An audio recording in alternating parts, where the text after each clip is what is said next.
শুক্রবার পদ্মা সেতুতে ৩৮তম স্প্যান বসানোর কাজ শুরু। সংযুক্ত হবে মাওয়া প্রান্তের সঙ্গে। ডিসেম্বরের মধ্যে বসবে সবশেষ ৩টি।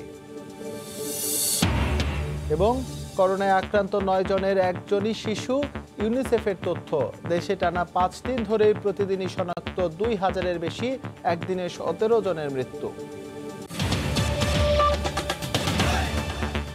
মাওয়া পাড়ের সঙ্গে যুক্ত হতে যাচ্ছে পদ্মা সেতু। শনিবার ১ ও ২ নম্বর পিলারে বসানো শুরু হবে সেতুর ৩৮ নম্বর স্প্যান। এক সপ্তাহের ব্যবধানে বসতে যাওয়া এই স্প্যানের মাধ্যমে দৃশ্যমান হবে প্রায় ৬.৫ কিলোমিটার সেতু। সবশেষ ৩টি স্প্যান বসবে ডিসেম্বরের মধ্যেই। সাইফুল ইসলামের ছবিতে এহসান জুয়েলের রিপোর্ট। ৪১ স্প্যানের মধ্যে পদ্মা এখন দৃশ্যমান ৩৭টি স্প্যান। এর মধ্যে জাজিরা প্রান্তে ২৯টি আর মাওয়া প্রান্তে ৮টি। নতুন স্প্যানটি বসতে যাচ্ছে সেতুর একেবারে শুরুতে, অর্থাৎ ১ ও ২ নম্বর পিলারের উপর। সবচেয়ে শুরুর স্প্যান হলেও এত দেরিতে বসার কারণ, ইংরেজি এস বর্ণমালা আকৃতির পদ্মা সেতুর প্রতিটি স্প্যানের ডিজাইন আলাদা। এই স্থানের স্প্যানটির যন্ত্রাংশ চীন থেকে এসেছে অনেক পরে। এছাড়া অন্যান্য পিলারের চেয়ে ১ নম্বর পিলারের গঠন সম্পূর্ণ ভিন্ন। সাধারণত অন্য পিলারগুলোতে ৬টি থেকে ৭টি পাইল ব্যবহার করা হলেও শক্তিশালী এই পিলারটিতে ব্যবহার করা হয়েছে ১৬টি পাইল।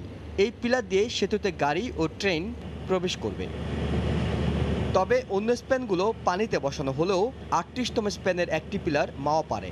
মাটিতে পিলার থাকার কারণে স্প্যান নিয়ে ক্রেন আসার জন্য নদীর পাড়ের বড় একটি অংশ কেটে ফেলতে হচ্ছে। দিনরাত ২৪ ঘন্টা ড্রেজার চালিয়ে সরিয়ে ফেলা হচ্ছে মাটি। একটি নির্দিষ্ট দূরত্ব থেকে স্প্যানবাহী ক্রেন কাজ করার জন্য প্রয়োজনীয় প্রস্তুতি নেওয়া হচ্ছে। ৩৮তম স্প্যানটি বসানোর পর বাকি থাকবে আর মাত্র ৩টি স্প্যান। এই স্প্যানটি বসানোর মাধ্যমে পদ্মা সেতুর সঙ্গে সংযোগ ঘটবে মাওয়া প্রান্তের, অর্থাৎ কেউ একজন চাইলে হেঁটে মাওয়া প্রান্ত থেকে পদ্মা সেতুতে উঠতে পারবেন। বাকি থাকবে আর অর্ধ কিলোমিটারেরও কম সেতু দৃশ্যমান করা। চলতি মাসে আরও একটি স্প্যান বসানোর মাধ্যমে সে দূরত্ব কমিয়ে আনা হবে। এহসান জুয়েল, সময় সংবাদ, মাওয়া, মুন্সিগঞ্জ। বঙ্গবন্ধুর ভাস্কর্য ভেঙে দেওয়ার হুমকির প্রতিবাদে জাতীয় প্রেস ক্লাবের সামনে মানববন্ধন করেছে বঙ্গবন্ধু ফাউন্ডেশন নামে একটি সংগঠন। অবিলম্বে জড়িতদের গ্রেফতারের দাবি জানানো হয় কর্মসূচি থেকে। সংগঠনটির নেতারা বলেন, ধর্মান্ধ গোষ্ঠী বঙ্গবন্ধুর ভাস্কর্যকে ইস্যু করে দেশকে অস্থিতিশীল করতে চায়। ভাস্কর্য কোনো মূর্তি নয়, ভাস্কর্য ঐতিহ্যের প্রতীক। এমন স্লোগানে আয়োজিত মানববন্ধনে অংশ নিয়ে বক্তারা বলেন, বঙ্গবন্ধুর ভাস্কর্য স্থাপনের বিরোধিতা যারা করে তারা মুক্তিযুদ্ধের শত্রুপক্ষ। বঙ্গবন্ধুর প্রতিকৃতি নিয়ে সমালোচনা এবং তাকে ভাঙার হুমকি দিয়েছেন। এটা বাংলাদেশে কখনোই সম্ভব নয়, কারণ বাংলাদেশের ৯০% লোক স্বাধীনতার পক্ষে। যে উদ্যত বলা হয়েছে, এই জন্য আমরা তীব্র প্রতিবাদ ও নিন্দা জানাই। শুক্রবার সকালে জাতীয় প্রেস ক্লাবের সামনে বঙ্গবন্ধু ফাউন্ডেশনের উদ্যোগে আয়োজিত এই মানববন্ধন কর্মসূচি থেকে ভাস্কর্য ভাঙার হুমকিদাতাদের গ্রেফতারের দাবি জানানো হয়। যারা ধর্মের নামে এসব অপপ্রচার চালাচ্ছে তাদেরকে অনতিবিলম্বে গ্রেফতার করা হোক। বঙ্গবন্ধুর ভাস্কর্য বুড়িগঙ্গার ফেলে দেওয়ার যে উদ্ধত্তপূর্ণ আচরণ দিয়েছেন, তাকে দ্রুত সময়ের মধ্যে গ্রেপ্তার করে দৃষ্টান্তমূলক শাস্তি আমরা দাবি করছি। তারা বলেন, একটি মহল ধর্মের নামে ভুল বুঝিয়ে বঙ্গবন্ধুর ভাস্কর্য নিয়ে জনমনে বিভ্রান্তি তৈরি করছে। এই হুমকি শুধুমাত্র ইসলাম ধর্মের নামে কোনো হুমকি নয়, এটি একটি বাংলাদেশের বিরুদ্ধে ষড়যন্ত্র। যারা বঙ্গবন্ধুর ভাস্কর্য ভেঙে ফেলার হুমকি দিয়েছেন, ক্ষমা না চাইলে তাদের বিরুদ্ধে রাষ্ট্রদ্রোহিতার মামলা করা হবে বলেও হুঁশিয়ারি দেওয়া হয় কর্মসূচি থেকে। বেলায়েত হোসাইন, সময় সংবাদ, ঢাকা। এদিকে দেরিতে হলেও জাতির পিতার ভাস্কর্য ইস্যুতে সরব হচ্ছে আওয়ামী লীগ। দলটি বলছে, ধর্মান্ধ গোষ্ঠীর সঙ্গে কোনো আঁতাত বা সমঝোতা করছে না সরকার। সময় মতো এসব কর্মকাণ্ডের সমুচিত জবাব দেওয়া হবে রাজনৈতিকভাবে। তবে বুদ্ধিজীবী মহলের দাবি, শুধু জন্মশতবার্ষিকীতেই নয়, বঙ্গবন্ধুকে হেয় করার যে কোনো ধৃষ্টতার বিরুদ্ধে আরও বেশি সোচ্চার থাকার দায়িত্ব নিতে হবে আওয়ামী লীগকেই। দেবাশিস রায়ের রিপোর্ট। বাংলাদেশের স্রষ্টা, স্বাধীন দেশের প্রতিষ্ঠাতা জাতির পিতা বঙ্গবন্ধু শেখ মুজিবুর রহমানের ভাস্কর্য নির্মাণে বাধা দেয়ার ইস্যুতে গেল সপ্তাহ থেকেই বিরোধিতার নতুন উন্মাদনায় মেতেছে দেশের বেশ কটি ধর্মীয় সংগঠন। তাদের দাবি, ভাস্কর্যের নামে মূর্তি স্থাপনের কোনো উদ্যোগ তারা সফল হতে দেবে না দেশে। মুসলিম দেশ সৌদি আরব, ইন্দোনেশিয়ার মতো জায়গায় ভাস্কর্যের ব্যবহার পুরনো হলেও বাংলাদেশে এর বিরোধিতায় নেমেছে খেলাফতে মজলিসের মতো কিছু ধর্মীয় সংগঠন। মূর্তি ও ভাস্কর্যের পার্থক্যও মানতে নারাজ এমন দলগুলোর অনুসারীরা। স্বাধীন করার বিশ্লেষকরা বলছেন, মূর্তি ও ভাস্কর্যের অপব্যাখ্যায় জাতির পিতাকে পরিকল্পিতভাবে হেয় করা হচ্ছে। বঙ্গবন্ধুর জন্মশতবার্ষিকীতে দাঁড়িয়ে যখন বঙ্গবন্ধুর ভাস্কর্যের বিরোধিতা করা হয়, তখন যদি এর বিরুদ্ধে আওয়ামী লীগ সাংগঠনিকভাবে মাঠে না নামে, তার মানে হচ্ছে যে এদেশে আরেকবার পাকিস্তানকে পুনঃপ্রতিষ্ঠার পথে দেশকে ধাবিত করা হবে। বঙ্গবন্ধুকে আমি একটা খলনায়ক হিসেবে জনগণের সামনে পরিচিত করবার একটা ক্ষেত্র জমিন তৈরি করে দিয়েছে। এর জন্য কে দায়ী হবে? হেফাজত যত না দেয়, তার চেয়ে তো বেশি দায়ী করবো আমি সরকারকে। ধর্মকে ব্যবহার করে ভাস্কর্য নির্মাণে বাধা দিয়ে পশ্চাৎগামী গোষ্ঠী গভীর ষড়যন্ত্রে নেমেছে বলেও মনে করেন বুদ্ধিজীবীদের কেউ কেউ। আওয়ামী লীগের একজন নেতা এটা নিয়ে কথা বলেনি। কেন বলেননি? তাদের শরীরে কি বঙ্গবন্ধুর উত্তরাধিকারের রক্ত নেই? তারা কি বঙ্গবন্ধুর আদর্শের উত্তরাধিকারী নন? এই প্রশ্ন তো আমরা জাতির পিতা শতবর্ষে এই প্রশ্নটা আওয়ামী লীগকে করতেই পারি। আমরা ভাস্কর্য নিয়ে যখন কথা বলা হয় ধর্মের নামে, তখন আসলে ধর্মকে নিয়ে রাজনীতির হাতিয়ার হিসেবে ব্যবহার করার চেষ্টা হয়।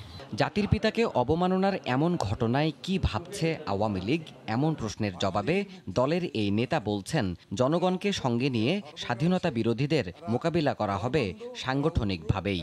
ধর্ম ব্যবসায়ীদের বিরুদ্ধে রাজনৈতিক কর্মসূচি, সাংগঠনিক কর্মকাণ্ডে প্রতিবাদ জানানোর রাজনৈতিক কোনো ঘোষণার কোনো প্রয়োজন আছে বলে আমি মনে করি না। এদের সাথে কোনো আপোষ নাই, এদের সাথে কোনো সমঝোতার কোনো সুযোগ নেই। এদেরকে অতীতে যেভাবে মোকাবেলা করেছি, আগামী দিনে একই পদ্ধতিতে যাব। দেশের সফলতা ও সক্ষমতায় ঈর্ষান্বিত গোষ্ঠী ধর্মীয় সংগঠনগুলোকে কাজে লাগিয়ে অস্থিতিশীল পরিস্থিতি তৈরি করতে চাইলেও তা রুখে দেওয়ার সব প্রস্তুতি রয়েছে বলে জানাচ্ছে আওয়ামী লীগ। দেবাশিস রায়, সময় সংবাদ, ঢাকা। করোনা পরিস্থিতির খবর। টানা 5 দিন ধরে দেশে করোনা শনাক্তের সংখ্যা প্রতিদিনই 2000-এর উপর ছাড়িয়ে যাচ্ছে। স্বাস্থ্য অধিদপ্তরের হিসেবে শুক্রবার দুপুর পর্যন্ত সবশেষ 24 ঘন্টায় করোনায় মারা গেছেন 17 জন।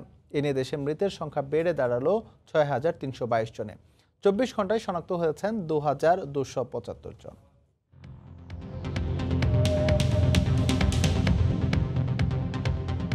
গত 24 ঘন্টায় কোভিড-19 নমুনা পরীক্ষা করা হয়েছে 15,607 জনের। এ পর্যন্ত মোট নমুনা পরীক্ষা হয়েছে 26,22,559 জনের।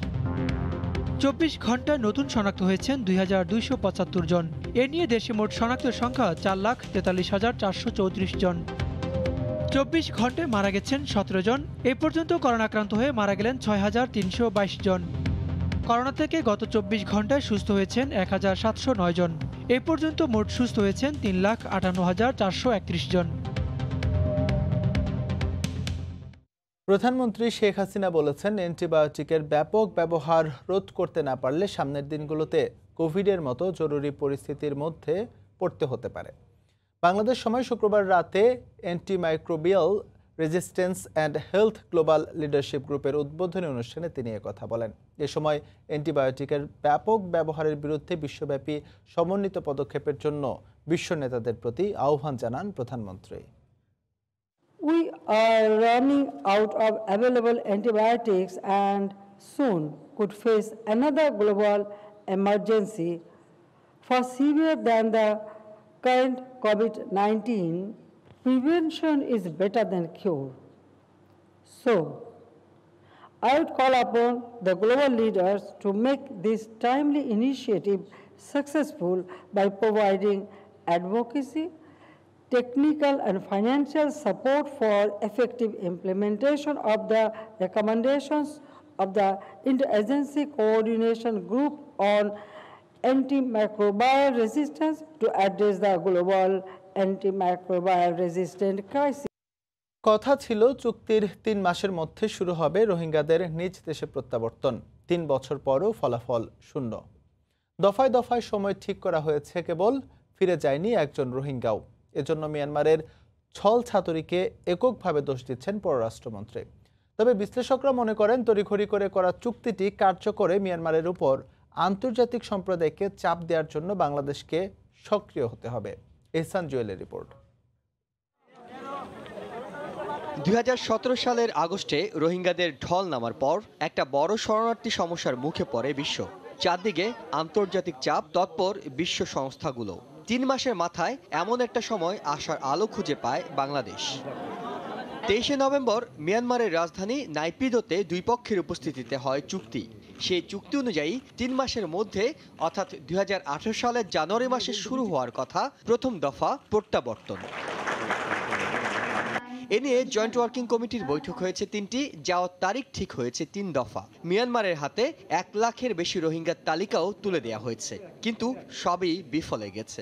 বলে নিবে কিন্তু আসলে কোনো ব্যবস্থা করে না। তাদের 100 বার যদি আমরা নক করি, তারা তখন হয়তো 2 বার রিপ্লাই করে। শুধু মুখের কথায় কূটনীতিতে চিড়ে ভিজে না। মিয়ানমারকে এজন্য রাজনৈতিক, অর্থনৈতিক ও সামরিক যে চাপ তৈরির কথা, সেটা দেয়নি বিশ্বের প্রভাবশালী দেশগুলো। উল্টো দেশটিতে বিদেশি বিনিয়োগ আরও বেড়েছে। যে চুক্তিটা সই হয়েছে এটাতে আসলে এমন কোনো সেফগার্ড নাই যে মানে মিয়ানমার তাদেরকে নিতে বাধ্য হবে। যতই দিন যেতে থাকবে, বৈশ্বিক আলোচনার টেবিলে রোহিঙ্গা প্রত্যাবর্তন ইস্যুটি দিন দিন আরও গুরুত্ব হারানোর আশঙ্কা করা হচ্ছে, যার দীর্ঘমেয়াদী কুফল হয়তো ভোগ করতে হবে বাংলাদেশকেই। হিসান জুয়েল, সময় সংবাদ, ঢাকা। মহামারীর মধ্যে কেন্দ্রে ডেকে এনে শেষ মুহূর্তে SMS দিয়ে বাতিল করা হয় ঢাকা বিশ্ববিদ্যালয়ের বিতর্কিত সান্ধ্যকালীন MBA কোর্সের ভর্তি পরীক্ষা। শুক্রবার সকাল 11টা থেকে 12টা পর্যন্ত রাজধানীর Azimpur government girls school and কলেজে এই পরীক্ষা অনুষ্ঠিত হওয়ার কথা ছিল। ভর্তি পরীক্ষার মতো গুরুত্বপূর্ণ বিষয় নিয়ে ব্যবসায় অনুষদের ডিন ও ঢাকা বিশ্ববিদ্যালয়ের উপাচার্য পরস্পর বিরোধী বক্তব্য দিয়েছেন। মহামারী পরিস্থিতিতে ঢাকা বিশ্ববিদ্যালয় সহ দেশের সকল বিশ্ববিদ্যালয়ের ক্লাস ও পরীক্ষা স্থগিত রয়েছে। বাতিল হয়েছে পাবলিক পরীক্ষাও। এমত অবস্থায় অত্যন্ত গোপনীয়তার সঙ্গে ঢাকা বিশ্ববিদ্যালয়ের বিতর্কিত সান্ধ্যকালীন MBA কোর্সে শিক্ষার্থী ভর্তির বিজ্ঞপ্তি দিয়েছে ব্যবসা প্রশাসন অনুষদ। সান্ধ্যকালীন MBA 45তম ব্যাচের এই ভর্তি পরীক্ষায় অংশ নিতে Azimpur government girls school and কলেজে শুক্রবার সকালে ভিড় করেন হাজারেরও বেশি শিক্ষার্থী। কেউ কেউ প্রবেশও করেন পরীক্ষা কেন্দ্রে। পরীক্ষা শুরুর ঠিক আগ মুহূর্তে খবরটি গণমাধ্যমে প্রকাশ পেলে খুদে বার্তা দিয়ে পরীক্ষা বাতিল করা হয়। হলে বসে আছি, হঠাৎ করে আবার মেসেজ আসলো স্থগিত করা হয়েছে। তারা একটা SMS দেয়। SMSটা হচ্ছে দুঃখিত, অনিবার্য কারণবশত আজকের ইভিনিং MBA পরীক্ষা ভর্তি পরীক্ষা স্থগিত করা হয়েছে। যদি মেসেজটা আগে দিত, আমি হয়রানি শিকার হতাম না। সারা নাইট জায়গায় আমরা আসছি, যারা গ্রাম থেকে আসছে বা বিভিন্ন ডিস্ট্রিক্ট থেকে আসছে, তাদের অবস্থাটা কি হবে? এই বাতিলটা তারা একদিন আগে কেন করলো না? উপাচার্য জানান এ ব্যাপারে কিছুই জানেন না তিনি। আর ব্যবসা প্রশাসন অনুষদের ডিন বিষয়টিকে ভুল বুঝাবুঝি বলে যুক্তি দেন। কালকে রাতে এটা জানলাম, তো পুরো তথ্যটা ছিল না। তো সকালে আমি আজকে সব তথ্যগুলো পাওয়ার পরে নীতিমালা না হওয়া পর্যন্ত নীতিমালার আলোকে এটা নেওয়া যাবে, এর আগে তো নেওয়া যাবে না। এর মধ্যে কিছু মিসইন্টারপ্রিটেশন এসছে, সেই মিসইন্টারপ্রিটেশনের কারণে আমরা আপাতত পরীক্ষাটা স্থগিত করেছি। ভবিষ্যতে ইনশাআল্লাহ সেগুলো ক্লিয়ারিফাই করে পরীক্ষা নেব। ঢাকা বিশ্ববিদ্যালয়ের 52তম সমাবর্তনে রাষ্ট্রপতি মোহাম্মদ আব্দুল হামিদ সান্ধ্য কোর্সের ব্যাপক সমালোচনা করলে বিশ্ববিদ্যালয় মঞ্জুরি কমিশন কঠোর অবস্থানে যায়। প্রধানমন্ত্রী শেখ হাসিনাও রাষ্ট্রপতির বক্তব্যকে সমর্থন দেন। পরবর্তীতে ঢাকা বিশ্ববিদ্যালয়ের একাডেমিক কাউন্সিল সান্ধ্যকালীন কোর্স স্থগিত করে। নাজমুস সালিহি, সময় সংবাদ, ঢাকা। করোনায় নিয়মিত প্রিমিয়াম জমা না হওয়ায় আয় কমেছে বিমা কোম্পানিগুলোর। সবচেয়ে বেশি ক্ষতিগ্রস্ত কমিশন ভিত্তিক কাজ করা 7 লাখেরও বেশি এজেন্ট। ঘুরে দাঁড়াতে সরকার ঘোষিত স্বল্প সুদের প্রণোদনার দাবি বিমা কর্তৃপক্ষের। বিস্তারিত কাজল আব্দুল্লাহর রিপোর্টে।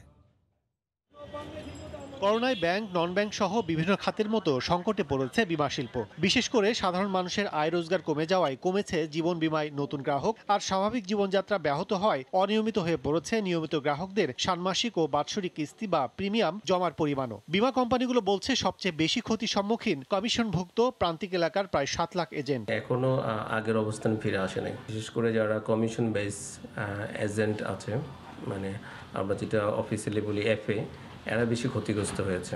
অনেক পলিসিগুলোতে আমাদি হয়ে যাচ্ছে, অনেকে চাকরি হারিয়েছে, অনেকে ব্যবসা নষ্ট হয়েছে। এই পলিসিটি তারা নবায়ন করতে পারছে না। এদিকে বাৎসরিক লক্ষ্যমাত্রা পূরণে পিছিয়ে পড়া ও প্রতিষ্ঠানগুলো নিয়মিত ব্যয় সংকলনে সহায়তার জন্য সরকারের কাছে ধর্ণা দিয়েও কোনো সাড়া মেলেনি বলে জানায় বিমা অ্যাসোসিয়েশন। ইন্স্যুরেন্স সেক্টর থেকে আমরা সংশ্লিষ্ট মন্ত্রণালয় এবং IDR এর কাছে এবং মাননীয় প্রধানমন্ত্রীর কার্যালয়ে আমরা আবেদন করেছিলাম, সেখানেও কোনো প্রণোদনা বা কোনো সাহায্য আসে নাই। কার্যক্রম স্বাভাবিক রাখতে অন্যান্য খাতের মতো বিমা খাতকেও স্বল্প সুদে প্রণোদনা প্যাকেজের আওতায় নিয়ে আসার পরামর্শ অর্থনীতিবিদদের। জীবন বীমা কোম্পানিগুলোতে যদি এই সুবিধা পায়, বিশেষ করে সফট লোন নিয়ে তারা যদি তাদের ক্যাপিটালটাকে আবার হালনাগাদ করতে পারে, তাহলে সেক্ষেত্রে কিন্তু তারা ঘুরে দাঁড়াতে পারবে এবং এই যে পরিবারগুলো আছে যারা অনটনের মধ্যে আছে তারাও কিন্তু একটা আশার আলো দেখতে পাবে। বিমা নিয়ন্ত্রক সংস্থা IEDR এর তথ্য মতে দেশে সরকারি বেসরকারি বিমা কোম্পানির মধ্যে সাধারণ বিমা 46 ও জীবন বিমা রয়েছে 32টি। কাজল আব্দুল্লাহ, সময় সংবাদ, ঢাকা। এবার 1 টাকায় চিকিৎসা পাবেন চট্টগ্রামবাসী। সেই সঙ্গে দেশে প্রথমবারের মতো বিনিময় প্রথায় স্বাস্থ্যসেবা দেওয়ার ব্যবস্থা করা হয়েছে সুবিধাবঞ্চিত মানুষদের জন্য। নগরীর সাগরিকা এলাকায় চালু হতে যাচ্ছে 50 শয্যার বিদ্যানন্দ মা ও শিশু হাসপাতাল, যেখানে মাসে 10,000 রোগীকে সেবা দেওয়া সম্ভব হবে বলে মনে করে বিদ্যানন্দ ফাউন্ডেশন। নুরজামাল আতিকের ক্যামেরায় বিস্তারিত জানাচ্ছেন পার্থপ্রতিম বিশ্বাস। মানুষ মানুষের জন্য, জীবন জীবনের জন্য, সেবার এই ব্রত নিয়ে কাজ করে চলেছে বিদ্যানন্দ ফাউন্ডেশন। 1 টাকার আহারের পর এবার সুবিধাবঞ্চিত মানুষকে 1 টাকায় চিকিৎসা দিতে চলেছে সংগঠনটি। শুধু তাই নয়, নিজের কাছে থাকা যে কোনো জিনিসের বিনিময়েও সেবা নিতে পারবেন সাধারণ মানুষ। চট্টগ্রাম নগরীর সাগরিকা এলাকায় চালু হতে যাচ্ছে বিদ্যানন্দ মা ও শিশু হাসপাতাল। হয়তো একজন আদিবাসী আলীকদম থেকে আসতে পারে, তার হয়তো টাকা নাও থাকতে পারে, সে তার ক্ষেতের একটা এই পণ্য দিয়েও আমাদেরকে এই সেবা নিতে পারে। প্রস্তাবিত 50 শয্যার এই হাসপাতালে থাকবে 21 শয্যার জেনারেল, 12 শয্যার জরুরি, 16 শয্যার কোভিড ওয়ার্ড এবং 1 শয্যার ডেন্টাল ইউনিট। দেশের প্রান্তিক জনপদে সেবা দিতে রয়েছে টেলিমেডিসিন সার্ভিস। এই হাসপাতালে স্বেচ্ছায় সেবা দিতে পেরে খুশি স্বাস্থ্যকর্মীরা। যারা সুবিধা বঞ্চিত, আমাদের অবশ্যই উচিত তাদের জন্য কিছু করা। ওই সব মানুষদের জন্য অনেক সাহায্য হবে যারা রাস্তায় থাকে, যাদের দেখার কেউ নাই। যেহেতু স্থায়ী হাসপাতাল, আমরা আউটডোরে রোগী দেখা শুরু করবো, এরপর আস্তে আস্তে আমরা ভর্তি রোগী দেখব। দারিদ্র্য জয় করতেই স্বপ্নের হাসপাতালের বাস্তবে রূপায়ণ বলে জানান বিদ্যানন্দ ফাউন্ডেশনের সাধারণ সম্পাদক। এটা ভালো লাগার চাইতে যদি উপরে কিছু থাকে, আত্মতৃপ্তি, আত্মসন্তুষ্টি। এর আগে নগরীর পতেঙ্গ এলাকায় করোনা রোগীদের চিকিৎসায় 100 শয্যার ফিল হাসপাতাল করা হয়। বিদ্যানন্দের মা ও শিশু এই হাসপাতালটি চালু হলে এই এলাকার মানুষজন ও শিশুরা পর্যাপ্ত চিকিৎসা সেবা পাবে তা কিন্তু নিঃসন্দেহে বলাই যায়। চট্টগ্রামের বিদ্যানন্দ মা ও শিশু হাসপাতাল থেকে পার্থপ্রতিম বিশ্বাস। নিজেদের উদ্ভাবিত করোনা ভ্যাকসিনের অনুমোদনের জন্য মার্কিন খাদ্য ও ঔষধ প্রশাসন FDA এর কাছে আবেদন করেছে ওষুধ প্রস্তুতকারী প্রতিষ্ঠান ফাইজার এবং এর সহযোগী বায়োনটেক। তবে কবে নাগাদ ভ্যাকসিনের বিষয়ে FDA সিদ্ধান্ত জানাবে সে বিষয়ে কোনো তথ্য পাওয়া যায়নি। এদিকে ফাইজার জানিয়েছে অনুমোদন পেলে কয়েক ঘন্টার মধ্যেই তারা সেটি ব্যবহারের উদ্দেশ্যে বাজারে সরবরাহ করতে পারবে। সারা বিশ্বের প্রায় 41,000-এর বেশি স্বেচ্ছাসেবীর দেহে ভ্যাকসিনটির পরীক্ষা চালানো হয়।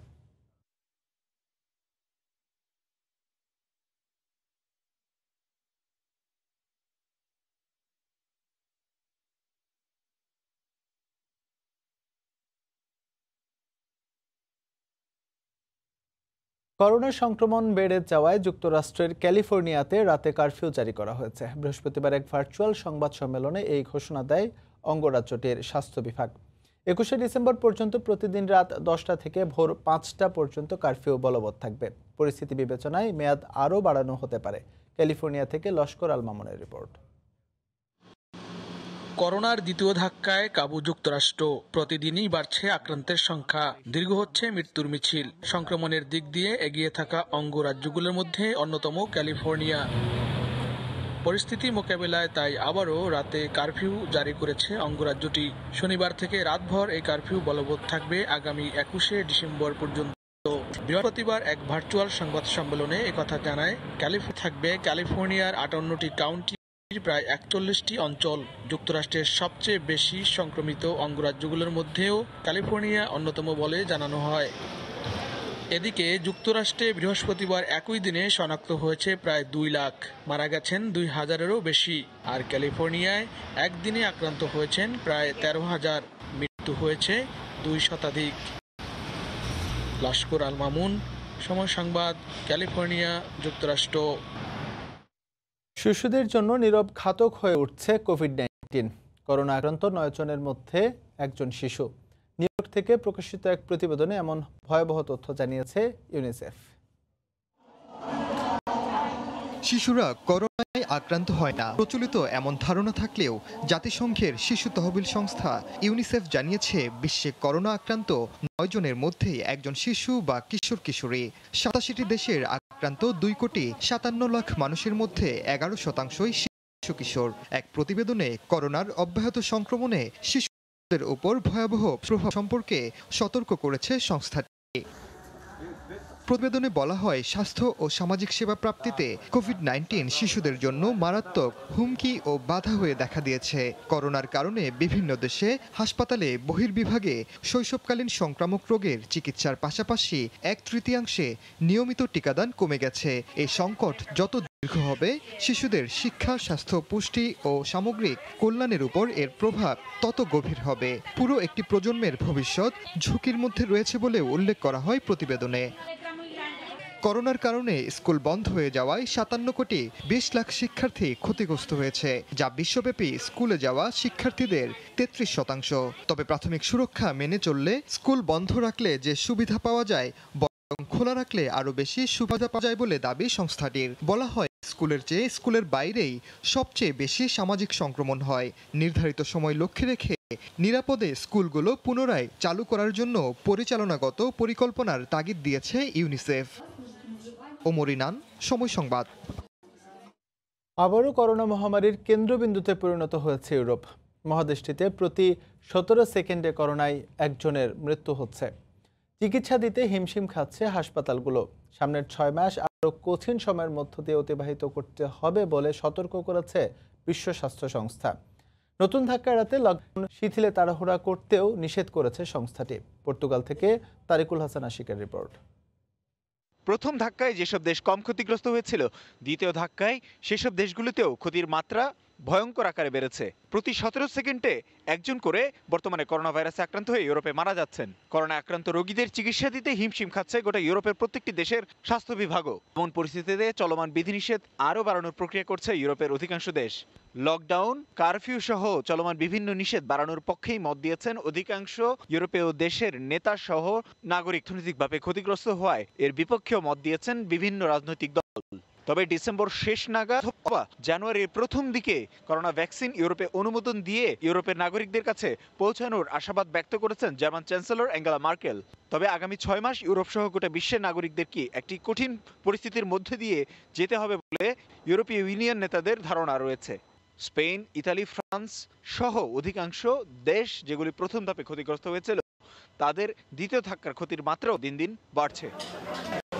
লিসবন থেকে তারিকুল হাসান আশিক, সময় সংবাদ, পর্তুগাল। মার্কিন নির্বাচন পরবর্তী খবর। ডোনাল্ড ট্রাম্পকে যুক্তরাষ্ট্রের ইতিহাসে সবচেয়ে দায়িত্বজ্ঞানহীন প্রেসিডেন্ট বললেন জো বাইডেন। এর মধ্যে আবারও ভোট জালিয়াতি ও কারচুপির অভিযোগ এনেছে রিপাবলিকান শিবির। নিউ ইয়র্ক থেকে আরও জানাচ্ছেন হাসানুজ্জামান সাকি। সদ্য সমাপ্ত মার্কিন প্রেসিডেন্ট নির্বাচনে ডেমোক্রেট প্রার্থী জো বাইডেনের বড় ব্যবধানে জয় এখন স্পষ্ট। তবে তা মানতে নারাজ রিপাবলিকান নেতা president Donald Trump. White house দখলে রাখতে চালিয়ে যাচ্ছেন নানামুখী চেষ্টা। এমন প্রেক্ষাপটে নির্বাচনের বিষয়ে বৃহস্পতিবার ওয়াশিংটন ডিসিতে সংবাদ সম্মেলন ডাকে ট্রাম্পের প্রচারণা শিবির। ট্রাম্পের অ্যাটর্নি রুডি জুলিয়ানি বলেন, একটা দুটো ভোট নয়, কয়েকটি রাজ্যে বড় ধরনের ভোট জালিয়াতি হয়েছে, আর কেন্দ্রীয়ভাবে এই পরিকল্পনা বাস্তবায়ন করা হয়। শুধুমাত্র একটি রাজ্যের গুটি কয়েক ভোট জালিয়াতি করা হয়নি, একই পদ্ধতিতে বেশ কয়েকটি রাজ্যে জালিয়াতির আশ্রয় নেওয়া হয়েছে। এই পরিকল্পনা কেন্দ্রীয়ভাবে বাস্তবায়ন করা হয়েছে। বিশেষ করে ডেমোক্র্যাট নিয়ন্ত্রিত বড় বড় রাজ্যগুলোতে সবচেয়ে বেশি ভোট কারচুপি হয়েছে। নির্বাচন নিয়ে রিপাবলিকান শিবির একের পর এক অভিযোগ তুললেও তা পাত্তা দিচ্ছেন না জো বাইডেন। নিজস্ব অফিস খুলে সরকার গঠনের নানা পরিকল্পনার পাশাপাশি করোনা মোকাবেলায় করছেন আলোচনা। এদিন রিপাবলিকান ও ডেমোক্র্যাট গভর্নরদের সাথে ভার্চুয়াল বৈঠক করেন তিনি। পরে সংবাদ সম্মেলনে বাইডেন বলেন, করোনা মহামারী মোকাবেলায় ঐক্যবদ্ধভাবে কাজ করতে হবে। Incident where he will go down in history as being one of the most irresponsible presidents in American history. It's just out of the, not even within the norm at all. এদিকে নির্বাচনে পরাজয় মেনে নিতে Donald Trump অস্বীকৃতি জানিয়ে এলেও তার প্রশাসনের কর্মকর্তারা জো বাইডেনের সঙ্গে যোগাযোগ করছেন বলে খবর প্রকাশ করেছে মার্কিন গণমাধ্যম CNN। এতে বলা হয় হোয়াইট হাউসের বেশ কিছু বর্তমান ও সদ্য সাবেক হওয়া কর্মকর্তা বাইডেনের টিমের সঙ্গে নীরব যোগাযোগ শুরু করেছেন। হাসানুজ্জামান সাকি, সময় সংবাদ, নিউ ইয়র্ক। কাতারের সিটি শহর আল শাহানিয়া আল দোসারি পার্কের সৌন্দর্য উপভোগ করতে ছুটির দিনে পরিবার পরিজন নিয়ে ছুটে যান প্রবাসী বাংলাদেশিরা। পার্কের প্রাকৃতিক সৌন্দর্য বাংলাদেশের মতো হওয়ায় একটু সময়ের জন্য ভুলে যান দেশ ছেড়ে দূর প্রবাসে থাকার কষ্ট। কাতার প্রতিনিধি আনোয়ার হোসেন মামুনের পাঠানো তথ্য ও ছবি নিয়ে রিপোর্ট। কাতারের রাজধানী দোহা থেকে 40 মাইল দূরে সিটি শহর আল শাহানিয়া। এই শহরে গড়ে উঠেছে বাংলাদেশের মতো প্রাকৃতিক সৌন্দর্য নিয়ে এক পার্ক। আল দোসারি নামের পার্কের সৌন্দর্য উপভোগ করতে শুক্রবার ছুটির দিনে পরিবার পরিজন ও বন্ধুদের নিয়ে ছুটে যান প্রবাসী বাংলাদেশি সহ বিভিন্ন দেশের অভিবাসীরা। পার্কের পরিবেশ দেখে মুগ্ধ হন সেখানে ঘুরতে যাওয়া পর্যটকরা। এখানকার পরিবেশ খুবই মনোরম, প্রাকৃতিক, বাংলাদেশের মতো। আমরা প্রত্যেক শুক্রবারের ছুটিতে এই পার্কে ছুটে আসি। আজকে অনেক বন্ধুদেরকে নিয়ে এখানে আসছি ঘোরার জন্য, অনেক আনন্দ করছি, মনে হচ্ছে বাংলাদেশে আছি। ছুটির দিন প্রবাসীদের বিভিন্ন সংগঠনের উদ্যোগে আনন্দ ভ্রমণ, বার্ষিক বনভোজন, পিকনিক সহ নানা অনুষ্ঠানের আয়োজন করা হয়। পার্কে প্রবেশের জন্য গুনতে হয় জনপ্রতি কাতারি 10 রিয়াল। সময় সংবাদ, দোহা। এই ছিল প্রবাসের সময়। সঙ্গেই থাকুন সময়ের।